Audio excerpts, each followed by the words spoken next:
Hi guys, I'm gonna tell you what happened in Romania and why the off-grid group split up. Just a chill video of me sitting in the chair. There's a lot to tell. I was gonna do a live stream about it, but then I thought, why not just post it on Patreon for the people who care about my, let's say, private life, more so stuff that happens in real life. It doesn't have that much to do with my videos. And people on live streams would have questions over and over again, and they would say, did you talk about this, blah, blah, and then I gotta refer them to the timestamps. But here I can just say, hey, watch the Patreon video. Yeah.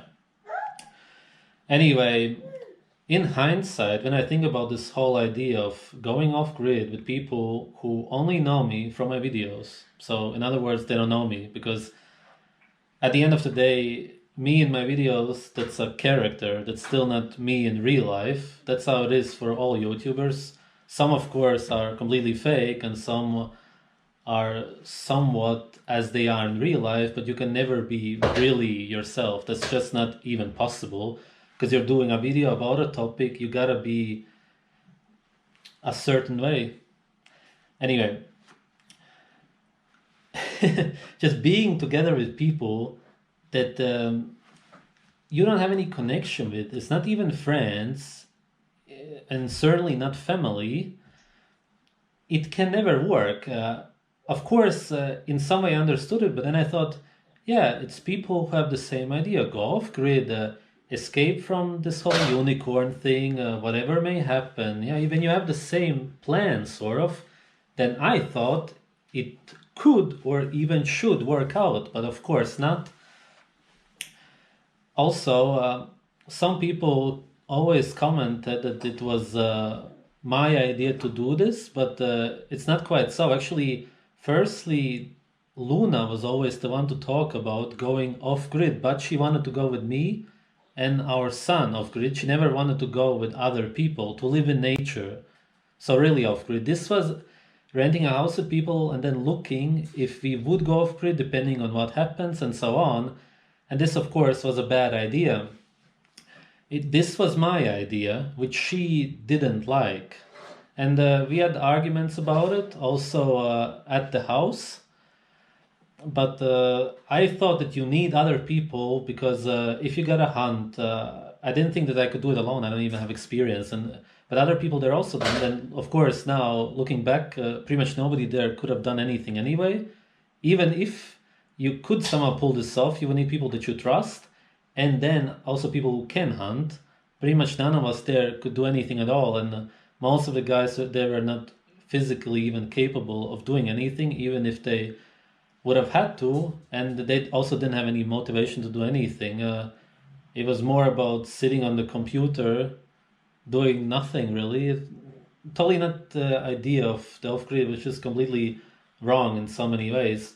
But anyway, just so you understand it, it was not my idea to go and live in nature just like that. It was more so Luna's idea from the beginning. But if anything, if you should have done anything, then it would have been probably just us going to nature. Although I still think that that's very tricky. But essentially my point here is the only way you could really do it is if you go with people that are incredibly close to you, or really only family, and you make your own tribe essentially.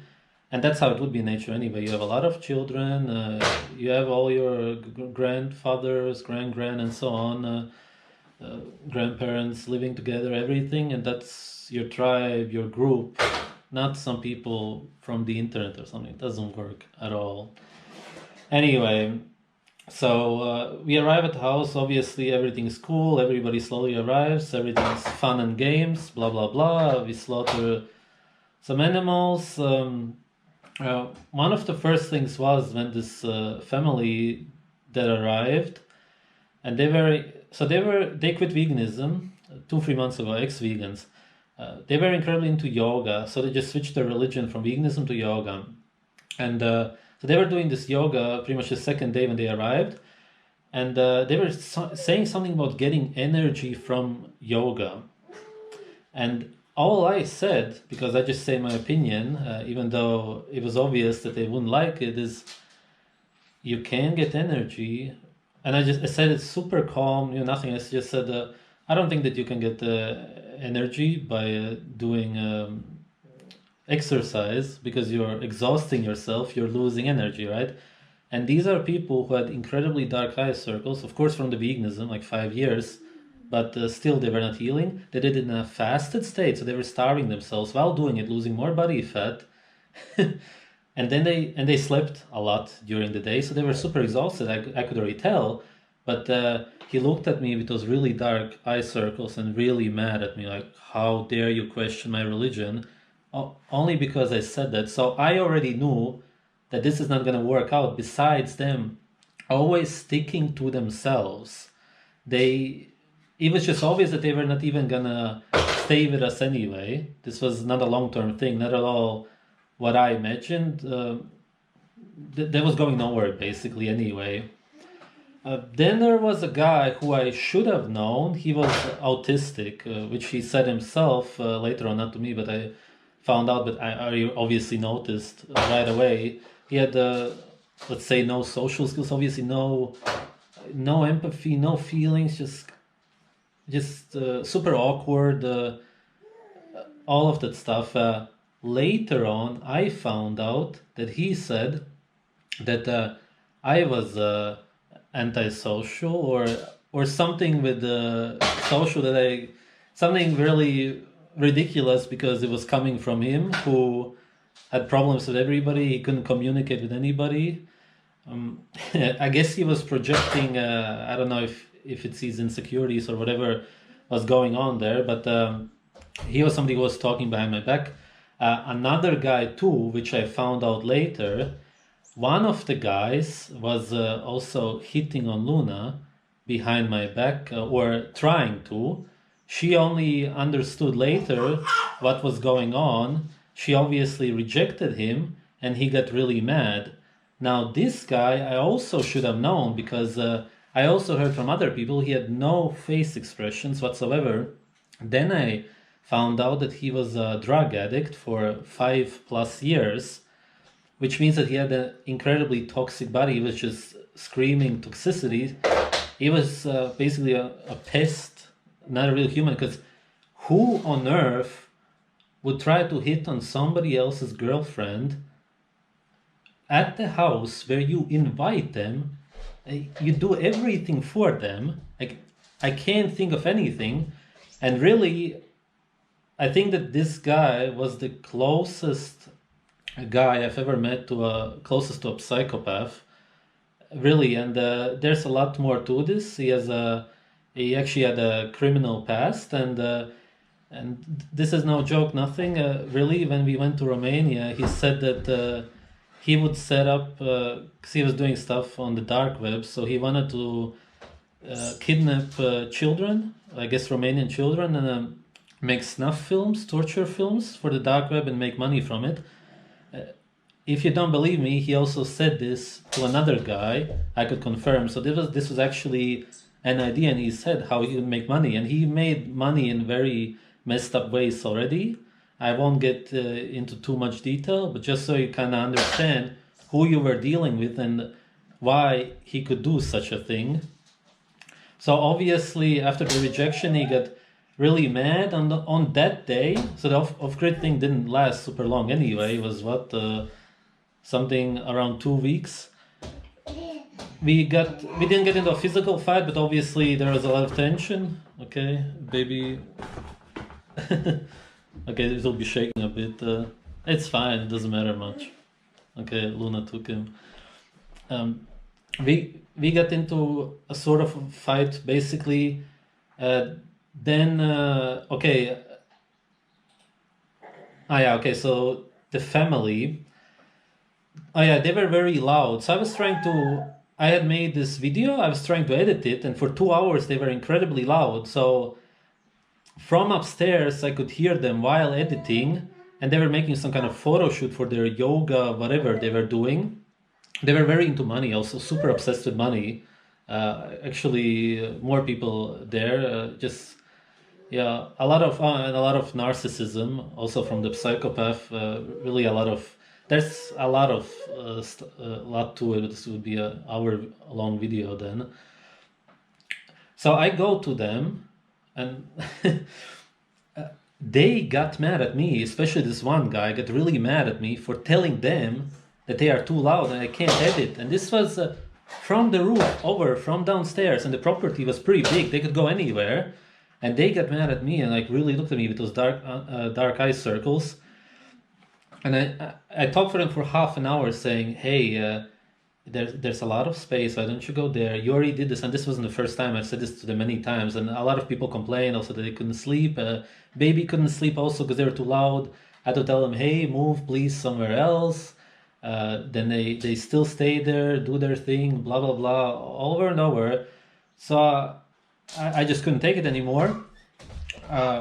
We argued. That he was really mad at me, like really aggressive. I still don't understand why he was so aggressive, because I did nothing.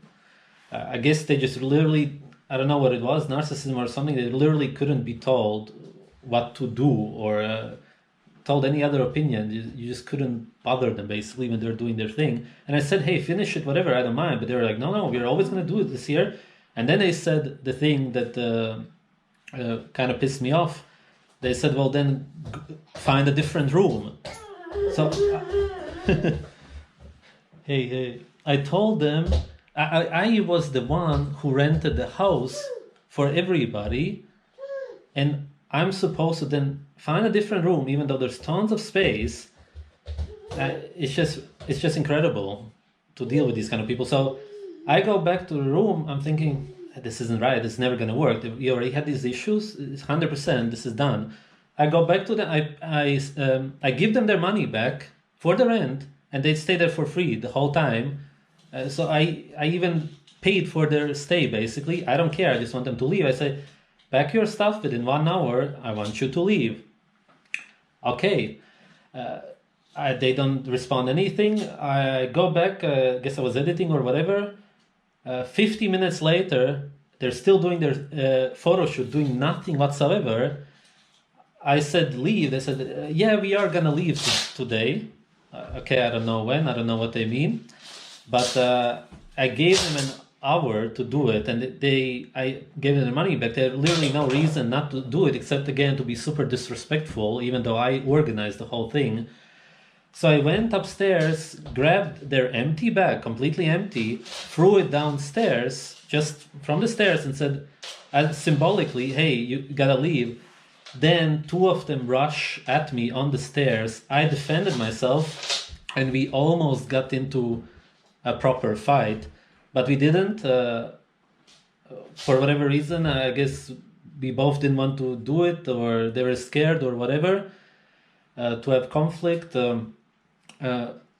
So yeah, then they went upstairs, packed the stuff, and they were gone basically within 10 minutes. So it was never an issue. They just literally didn't want to follow any so-called rules, if you can call it, that they made.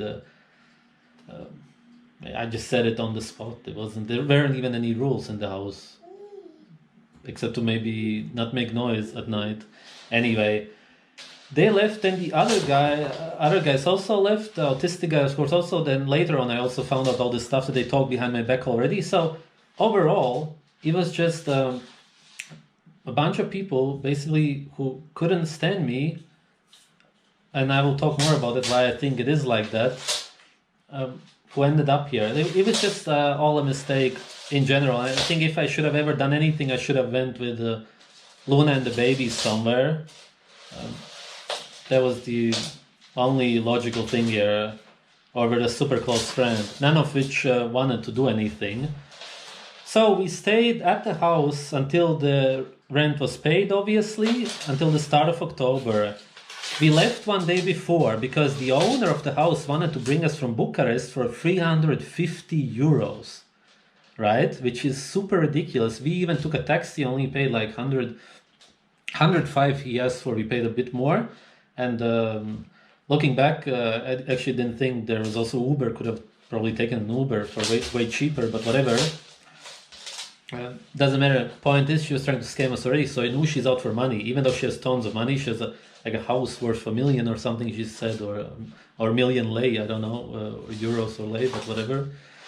Nah, probably euros actually. Anyway, weird woman. I always called her. She was super depressed on the phone. So we left one day before, I filmed a video, insurance video of the house that I didn't break anything. I did break the door handle, but that's not so much because I broke it, because it literally came off because I pulled the door too hard. And there was maybe something a bit dirty, but not really. I cleaned the fridge, everything. I don't even know what she was saying. She was saying something was broken off and that the whole door was even broken, even though I proved that I filmed the door was the way it was when we arrived. So she never got anything out of it. I don't think she also ever will. Because what she did do is the next day, she said that she wouldn't even be there when we wanted to check out, so to speak. But she actually was. And then she calls me and says, hey, blah, blah, blah, stuff is broken. I want some money. I said, sure, I'll pay for the money. I'll pay for dish. Oh, yeah. So I left. There was this dog that came to us all the time. At the end, we fed him, and she was protecting us there. It's cool to have a dog. I'm not. You need protection there. It's in the middle of nowhere, but it's kind of cool to have a dog outside. I guess it was kind of a stray dog, and we left 3 dishes of food at the end for her when we left. And then she said, "Oh, well, the dog ate from dishes." I of course don't think about it that. Hygiene, and if a dog eats from a dish that you can't eat from it, I don't care, obviously, because I eat raw meat and everything. I don't connect the dots, but for her it was disgusting. So I said, sure, I'll pay for dishes. The door handle, I already checked how much it would cost to replace a door handle, like 40-50 lei, which is like 10 euros or something more, just nothing basically. But of course she asked for 250 euros to her PayPal, please send it. No, I say it's not even worth 250 lei. Then she contacts the police and says 600 euros. A lot of talking. I of course laugh about it. No, I'm not going to pay it.